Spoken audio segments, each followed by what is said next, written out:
I hope everybody's doing fantastic today. Snow outside, if you hadn't noticed already. Good morning, Ithaca. This used to be Carl Sagan's house. It also has an amazing history and backstory going all the way back to the 1920s, which we're going to talk about. It looks like an Egyptian tomb. There is a reason for that. We're going to talk about that as well. As I mentioned, this is Hidden Landmarks Live. I just recently started doing this show in Ithaca as well. So for all of those new watchers, thank you for watching. I'm going to give you a quick breakdown on how all this works. So Hidden Landmarks Live in Ithaca is going to be every Tuesday at 9 a.m. Of course, I also do the Elmira Corning show that I've been doing for about 6 years. That's every Friday at 9 a.m. Now, where do you watch this? Well, you watch on Facebook. This is a Facebook Live show. I do everything all one take, and it is on my real estate business page. And then, of course, after I actually tape, I share it out to as many places as I possibly can. And you guys have all been very good to me. Lots of people watch this, which is the reason that I do it. There's another way to watch the show that a lot of people don't know about. I actually have a newsletter that goes out via email every Wednesday. And it's a very stripped down newsletter. And the main thing it has is links to last week's episode. So if you would like to get that, just say newsletter in the comments below, and I'll be happy to get you signed up for that. I'll reach out to you on the socials and everything else. And of course, if you could like, share, and comment this episode, that would be amazing. Okay, so let's get into it. This is in Ithaca. I'm going to tell you where in a second. This is a house that looks like an Egyptian tomb, literally, and it was built to look like an Egyptian tomb. Now, inside, at least some time ago, it is a very smart, sophisticated study. And this was the study of this guy, Carl Sagan. So to really talk about that house, we need to talk about Carl Sagan a little bit, just so everybody can get up to speed. I'm pretty sure most people know who Carl Sagan is, but there might be one or two out there that don't. So Carl Sagan was born in 1934, and he lived until 1996. He was born in Brooklyn. He was originally a professor at Harvard. He was actually denied tenure, which is the reason he kind of came to Cornell, and then he spent the rest of his life at Cornell, his academic life. From very early on, Carl Sagan was involved in all things space. We know him as kind of the popular voice of physics and astrophysics in the world, kind of like a my generation's Neil deGrasse Tyson, who I watch regularly, by the way, and his podcast is terrific. But Carl Sagan got a very early start being involved in the official channels in space. He advised NASA and was known to brief the Apollo astronauts on what to expect when they were heading up to space. He, of course, was involved in the Voyager project very intimately, and he had a hand, well, he had a major hand in putting together the now famous message to space, the Golden Record. And this figures in our story a little bit later, so stay tuned. Additionally, most people know him from Cosmos.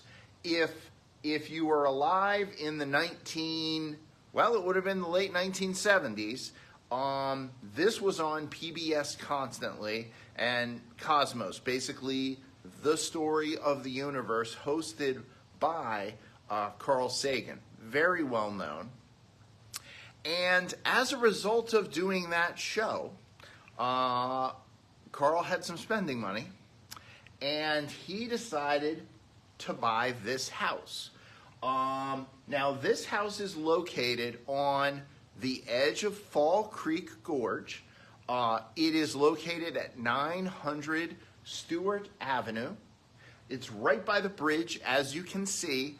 This is the parking lot of the fraternity right across the street, which I had to illegally park at to get a couple pictures last week. And yeah, that's the other thing. So there's a part one of this where I actually show you the house live. Again, newsletter. If you say newsletter, I'll make sure that you can link easily to that episode from last week. If you want a bird's eye view, this is Fall Creek Gorge. Here is Stewart Avenue. Here's the bridge. Here's the fraternity house.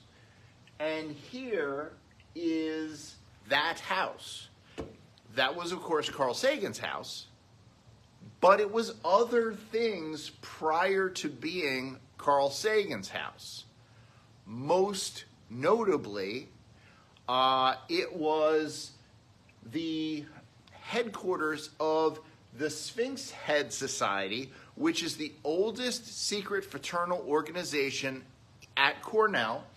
They were founded in 1890. They are still going. So if there's anybody from the Sphinx Society watching, how you doing? This clubhouse was built in 1926 by an architect by the name of Baldrige. Now, you might say, I mean, why Egyptian? Well, the 1920s was the period where King Tut's tomb was discovered. I believe that was 1922. And in the 20s, everything was Egyptian. Everything. So that is probably a large piece of this. So then, well, the Sphinx Head Society used it as a headquarters for a little while, and they basically did initiation rite rituals there. Nothing scandalous, I'm sure. But eventually, they decided it wasn't a good location, and it was a little tough to access, and money issues, I believe. So the next part of the story is in 1969, this location was sold to physicist Robert Wilson, who used it as a sculpture studio. Now, it must have been a dark sculpture studio because at the time there were no windows at all. There was a doorway and concrete walls. So I imagine he was either sculpting in the dark or he had lights. Then, in 1979, an architecture and design professor by the name of Steve Mensch purchased the home. He did extensive renovations. One of the things he did was he added windows along the side, and I'm going to have some interior shots to show you of those. He built 3 bedrooms below the tomb, and I don't know quite where those were located. Also put in a glass pavilion, and also put in a parking area on Stewart Avenue, very secure, which I think I have a picture of, and I'm going to show you. Then in 1981, it was sold again. And it was sold to a guy by the name of Carl Sagan and his wife, Andrea. And they purchased the home.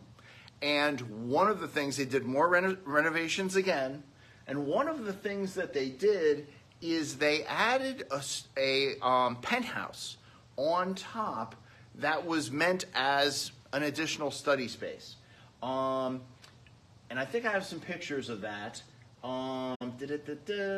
So here's what the exterior looks like, again with the, the heavy Egyptian theming. Here's looking through the front door. Here is what I can only assume is the emblem of the Sphinx Head Society.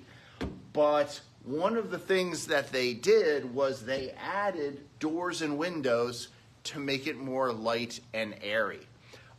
Here is a great shot looking out over the gorge, and they have this fantastic cantilevered door which swings 100% open to let the air in, I would imagine. And again, this was primarily used, I'm not 100% sure. I can find lots of documentation that it was used as Carl and Anne's study. I think it was their home as well, although a couple accounts I've seen kind of dispute that and say they had another home in Ithaca and this was not their primary residence. It could have been their primary residence for a time. Another study shot. Okay, now here's the roof. This is the penthouse that they added. It's primarily done in teak wood, and it is meant to look like a Nile canal barge. And to be honest, I think they pulled that off spectacularly well. Additionally, they added a lot of skylights, again, to illuminate the tomb, less tomb-like. And this is what the study up top looks like, the penthouse study. This, I walked by this last week. This is what the upper level parking looks like off of Stewart Avenue. It's highly secure. In through here, there's actually a locked gate. Okay, so is this still in the possession of, obviously not Carl Sagan because unfortunately he passed on. Is it still owned by his wife, Anne?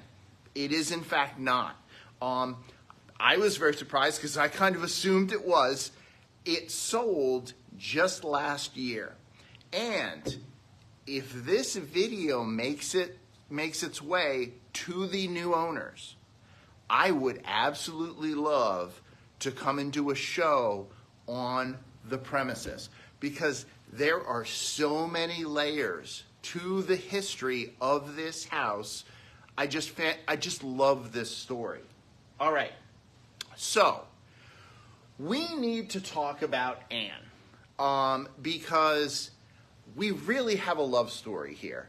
Anne was Carl's third wife, but the reason they met, I think this was the first reason they met. Anne was the creative director of the Voyager project to reach out to other civilizations.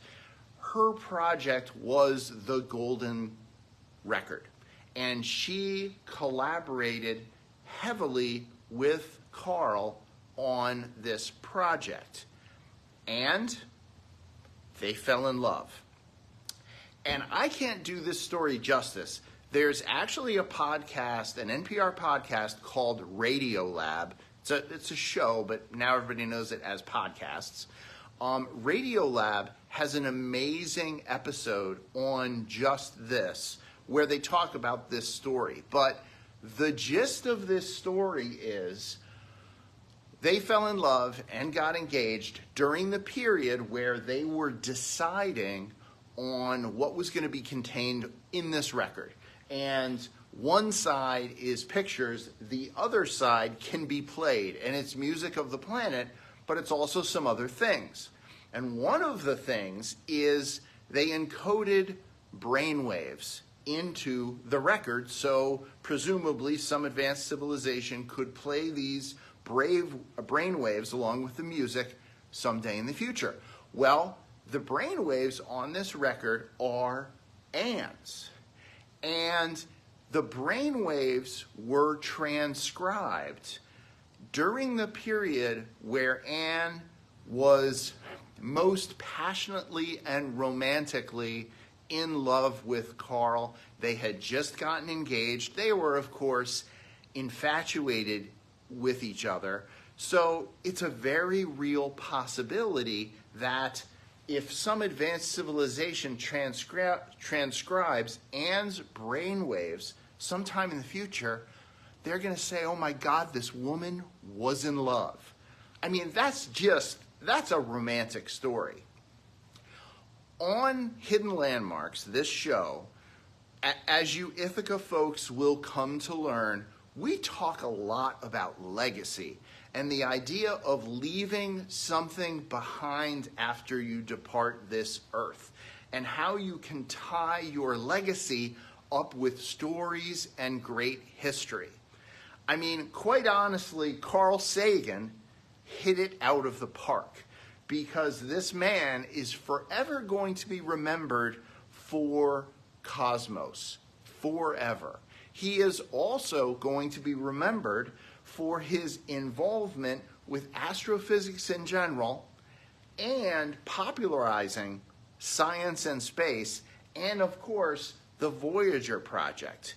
And of course, he and Anne, because they were so involved in the Voyager project and the golden record, well, they established their legacy and they hit it out of the park, because not only did they send a message to the stars that's going to be traveling for billions of years, but they sent a love letter to the stars.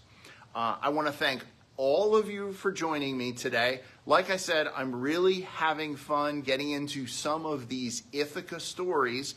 Please share this with your friends. I would love them to kind of discover this as well. And I am going to be this Friday at the Corning Museum of Glass. They've never let me in before. I think they were afraid I would break something. But this Friday, Corning Museum of Glass for the first time ever.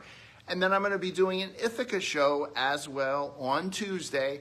If you want the newsletter, just say newsletter in the comments. Everyone have a fantastic day and week, and I will see you on Friday. Bye-bye.